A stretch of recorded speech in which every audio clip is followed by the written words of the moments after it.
वो कहते हैं ना, हमारी लाइफ हमारी सोच पे डिपेंड करती है। मान लिया तो मस्त है, वरना कष्ट ही कष्ट है। तो कोई भी काम छोटा या बड़ा होता नहीं है, यदि उसे हम दिल से करते हैं तो जरूर सफल होता है।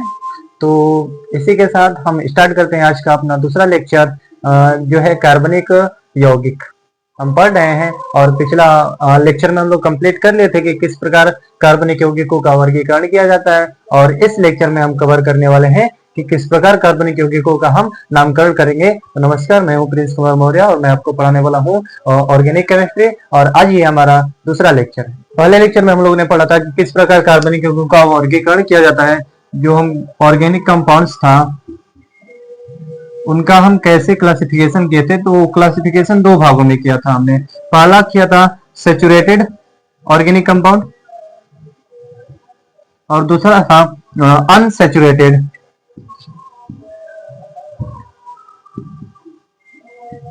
Organic compounds.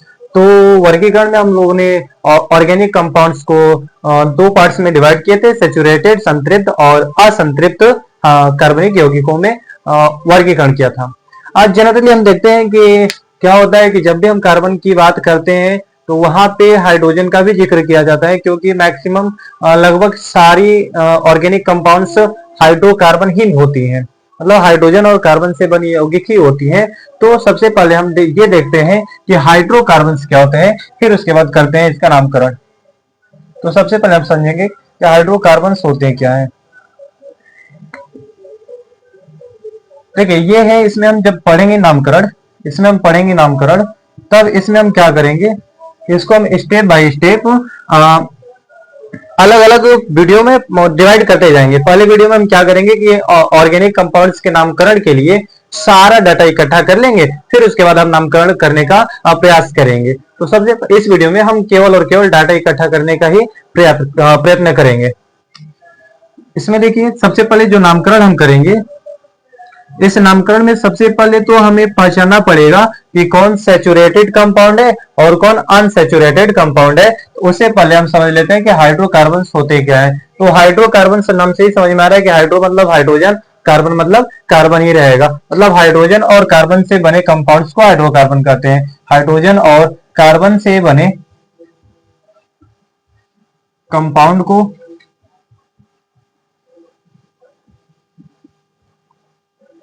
हाइड्रोजन और कार्बन से बने कंपाउंड्स को क्या बोलते हैं, हाइड्रोकार्बन बोलते हैं, हाइड्रोकार्बन बोलते हैं। क्लियर होगी इतनी बात। अब किस प्रकार हाइड्रोकार्बनों का वर्गीकरण हम सैचुरेटेड और अनसैचुरेटेड में करेंगे वो बहुत इंपॉर्टेंट है, ताकि उसी के आधार पे हम नामकरण कर पाएंगे कौन सैचुरेटेड है और कौन अनसैचुरेटेड है। तो चलिए स्टार्ट करते हैं। अब हम नामकरण के लिए डाटा इकट्ठा करना हम स्टार्ट करते हैं। तो देखिए सबसे पहले हाइड्रोकार्बन्स का जब हम वर्गीकरण करेंगे तो इस वर्गीकरण में दो लोग तो जाहिर सी बात है आएंगे ही आएंगे। पहला हो जाएगा सैचुरेटेड हाइड्रोकार्बन एंड सेकंड होगा अनसैचुरेटेड हाइड्रोकार्बन।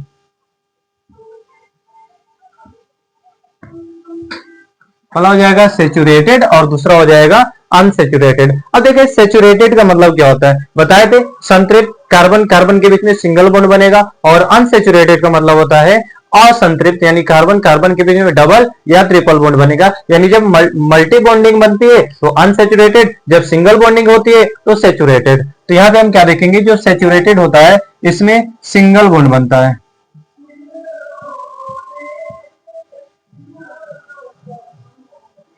जब सैचुरेटेड होता है तो इसमें क्या होता है, सिंगल बॉन्ड बनता है, मतलब कार्बन कार्बन के बीच में सिंगल बॉन्ड होता है। वैसे जब सैचुरेटेड की बात करते हैं तो यहाँ पे मल्टी बॉन्डिंग होती है, यहाँ पे एक से ज्यादा बॉन्डिंग होगा, मतलब बहुआबंध होता है, यहाँ पे मल्टी बॉन्डिंग होती है। अब देखिए यहाँ पे मल्टी बॉन्डिंग में क्या होगा, कार्बन कार्बन के बीच में डबल आएगा या कार्बन कार्बन के बीच में ट्रिपल बॉन्ड आएगा। तो इस आधार पे हम बोल सकते हैं, यदि हम बॉन्डिंग के बेस पर देखें तो बॉन्डिंग के बेस पे हाइड्रोकार्बन्स को तीन भागों में डिवाइड करेंगे। बॉन्डिंग के बेस पे, आबंध के आधार पर, बॉन्डिंग के बेस पर हम क्या करेंगे, हाइड्रोकार्बन्स को तीन पार्ट में डिवाइड करेंगे। तो पहला पार्ट क्या होगा हमारा, पहला पार्ट होगा एल्किन, अब एल्किन में क्या होगा, कार्बन कार्बन के बीच में सिंगल बॉन्ड, मतलब ये सैचुरेटेड वाला हाइड्रोकार्बन आएंगे इसमें। सेकंड क्या होगा, सेकंड होगा एल्किन, सेकंड होगा एल्कीन। एल्कीन में क्या होगा, कार्बन कार्बन के बीच में डबल बॉन्ड बनेगा। और थर्ड होगा हमारा एल्काइन। एल्काइन में क्या होता है, कार्बन कार्बन के बीच में ट्रिपल बॉन्ड बनती है। अब यहाँ पे देखिए जो एल्क है, एल्क का मतलब सिंपल सी बात है, एल्क मतलब होता है कार्बन। एल्क मतलब क्या होता है, कार्बन होता है। और यहाँ पे जो लगा हुआ है सफिक्स एन, इन, आइन, ये बताता है बॉन्डिंग किस प्रकार के, किस टाइप की बॉन्डिंग हुई है। अगर इन लगा है तो हम समझ जाएंगे कि सिंगल बॉन्डिंग हुई है, अगर इन लगा है तो समझ जाएंगे डबल बॉन्डिंग है, आइन लगा है तो समझ जाएंगे कि हम ट्रिपल बॉन्डिंग है। और एल्क का मतलब होता है कार्बन, एल का मतलब हो गया कार्बन, और एन, इन, आइन बताता है कि किस प्रकार की बॉन्डिंग हुई है कार्बन कार्बन के बीच में। क्लियर इतनी बात। तो सबसे पहले हम यही पहचानेंगे कि किस प्रकार सेचुरेटेड को अलग करेंगे और किस प्रकार हम अनसेचुरेटेड हाइड्रोकार्बन्स को अलग करेंगे। क्लियर हो गई इतनी बात। यदि सिंगल बॉन्ड दिख गया तो हम बोल देंगे वो सेचुरेटेड हाइड्रोकार्बन है, यदि डबल या ट्रिपल दिख गया तो हम बोल देंगे वो क्या है, अनसेचुरेटेड हाइड्रोकार्बन्स है। हम करते हैं एल्केन, एल्किन और एल्काइन की पहचान। कैसे हम एल्केन, एल्किन, एल्काइन की पहचान करेंगे, तब जब आबंध को न दिखाया गया हो तब। कभी कभी ऐसा होता है कि आबंध को नहीं दिखाता, जैसे यहाँ पे दे दिया CH2 CH2, यहाँ पे आबंध को नहीं दिखाया, बॉन्ड को नहीं दिखाया कि सिंगल होगा कि डबल होगा कि ट्रिपल होगा, पर फिर भी हमको इसकी पहचान करना है कि वो एल्किन होगा, एल्किन होगा कि एल्काइन होगा, तब हम इसको आसानी से समझते हैं। और इसका नामकरण में यूज कैसे करते हैं उसको भी हम समझ लेते हैं। तो सबसे पहली बात हम देखेंगे, सबसे पहली बात तो यही है, एल्केन कब होगा, जब हमको ये दिख जाए कि कहीं कार्बन कार्बन के बीच में सिंगल बॉन्ड तो है नहीं। यदि कार्बन कार्बन के बीच में सिंगल बॉन्ड दिखा तो उसको हम बोल देंगे वो एल्केन ग्रुप का कंपाउंड है, हाइड्रोकार्बन है। एंड सेकेंड में एल्किन में क्या देखेंगे, यदि दिख गया कहीं कार्बन कार्बन के बीच में डबल बॉन्ड तो हम बोल देंगे कि वो एल्किन ग्रुप का कंपाउंड है। एंड लास्ट है एल्काइन, इसमें हम देखेंगे कार्बन कार्बन के बीच में ट्रिपल बॉन्ड, यदि ट्रिपल बॉन्ड दिखा तो बोल देंगे कि वो क्या है, एल्काइन है। क्लियर है। अगर मान लीजिए बॉन्ड ना दिखाया गया हो फिर कैसे पहचानेंगे, उसका भी उपाय है। तो उसको हम देखने के लिए फॉर्मूला देखेंगे। तो इसका एक जनरल फॉर्मूला होता है, सारे के लिए जनरल फॉर्मूला होता है।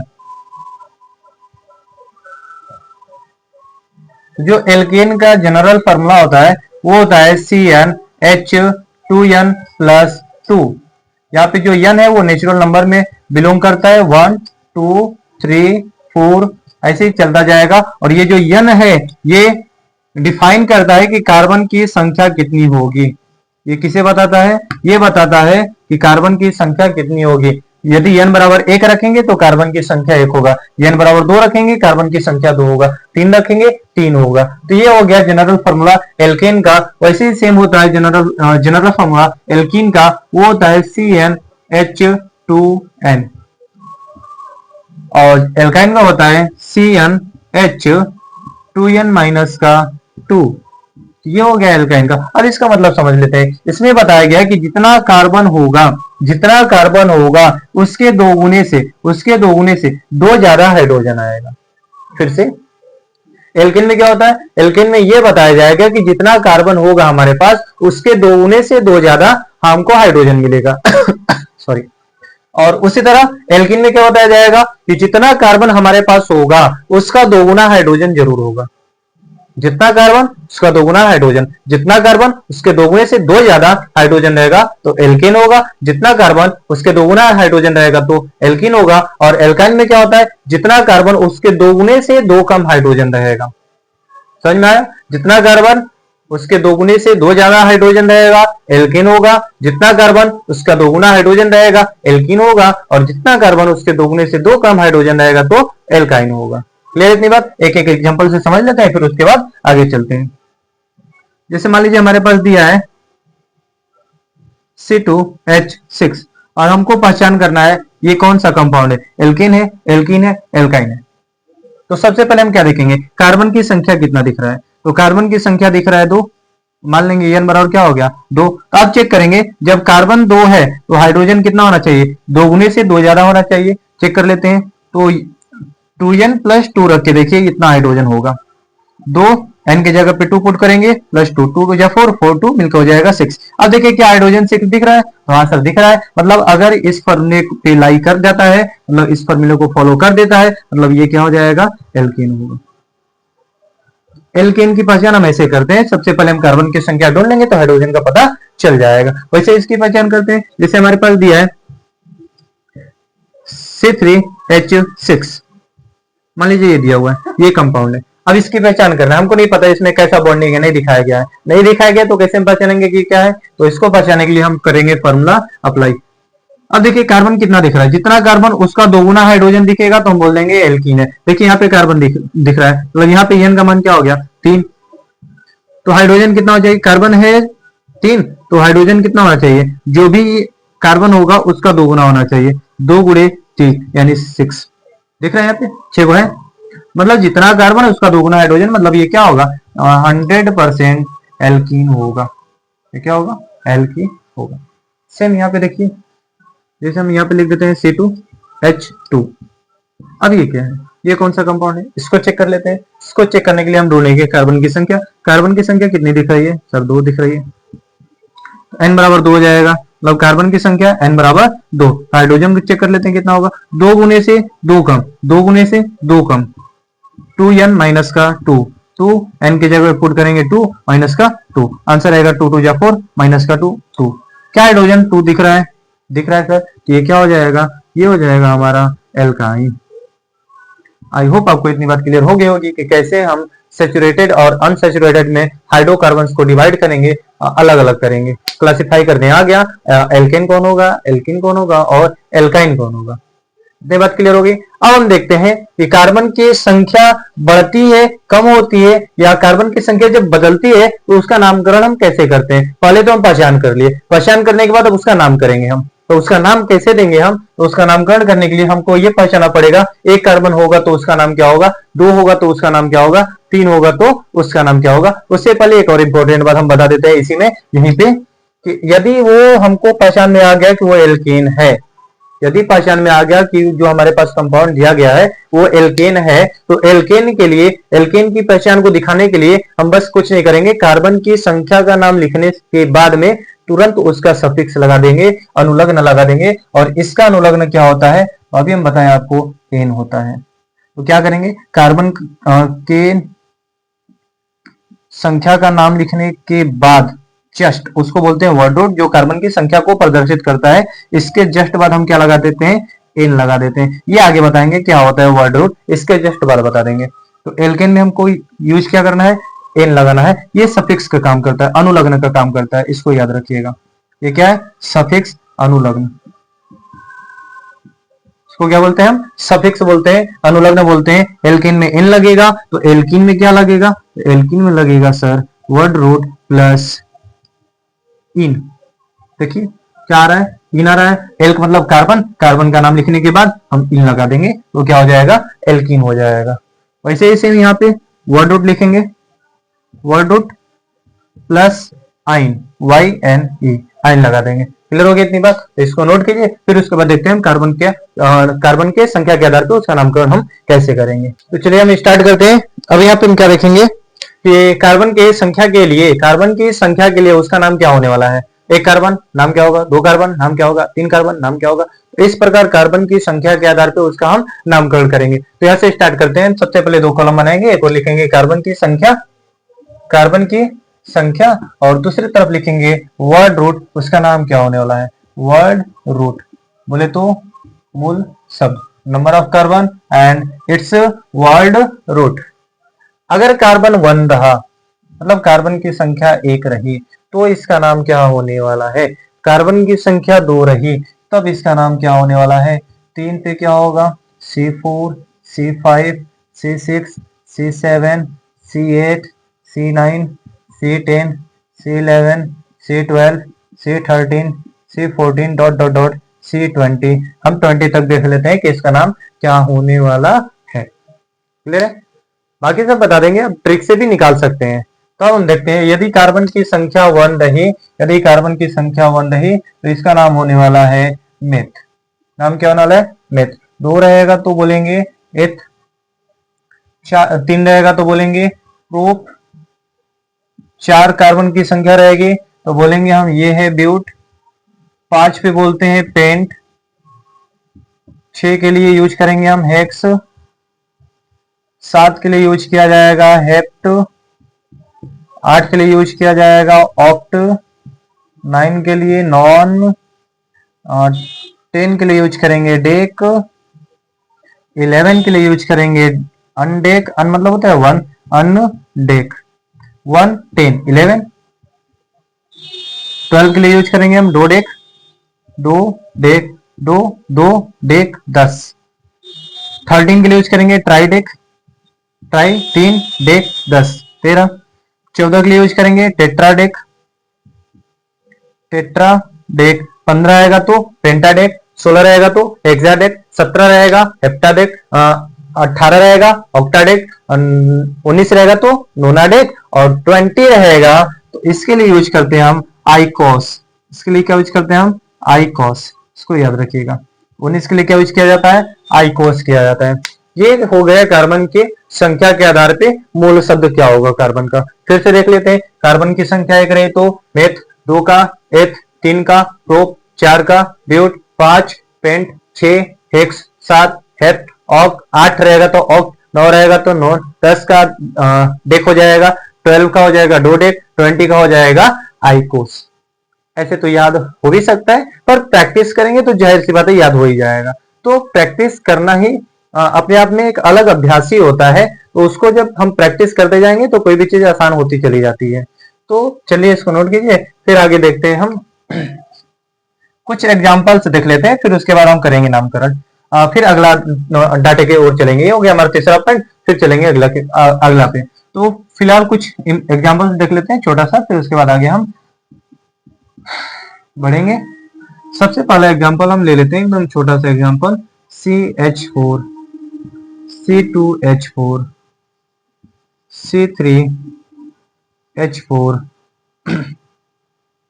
आगे ले लेते हैं हम C2H6 या और बढ़ा लेते हैं C4H10 कर लेते हैं, C5H10 कर लेते हैं, C5H8 कर लेते हैं।